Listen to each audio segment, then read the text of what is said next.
Maraming bahay ang pinasok ng tubig sa gitna ng matinding pagbaha kagabi sa Davao City. At natagpo ang palutang-lutang sa baha ang bangkay ng isang lalaking hinihinalang na kuryente.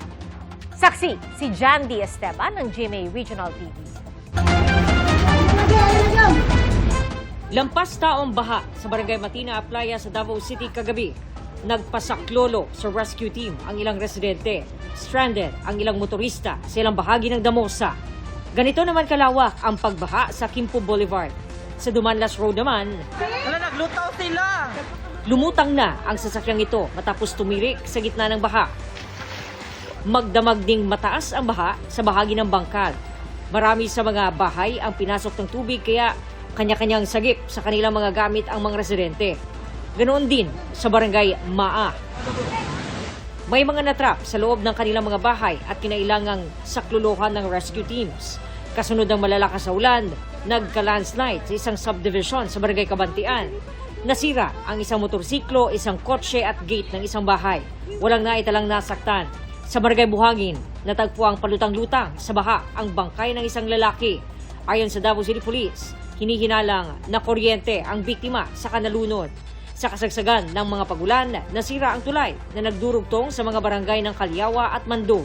Ang public ini ba itong naabutan ako sa POW sa district engineer sa 2nd district, worth ni 100 million.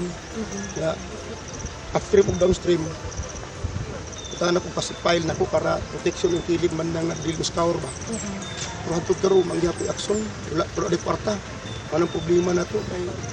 Bago na tamo aksyon nila atong trabaho kung nanay trahedya.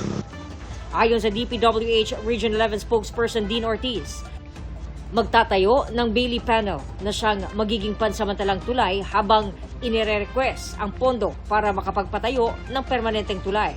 Taong 2017 daw itinayo ang nasirang tulay na may habang 15 metro.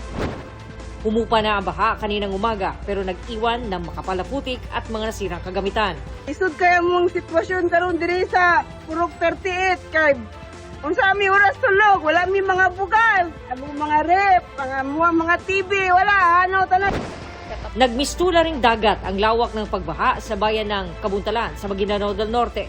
Nalubog ang kanilang taniman ng palay, mais at gulay.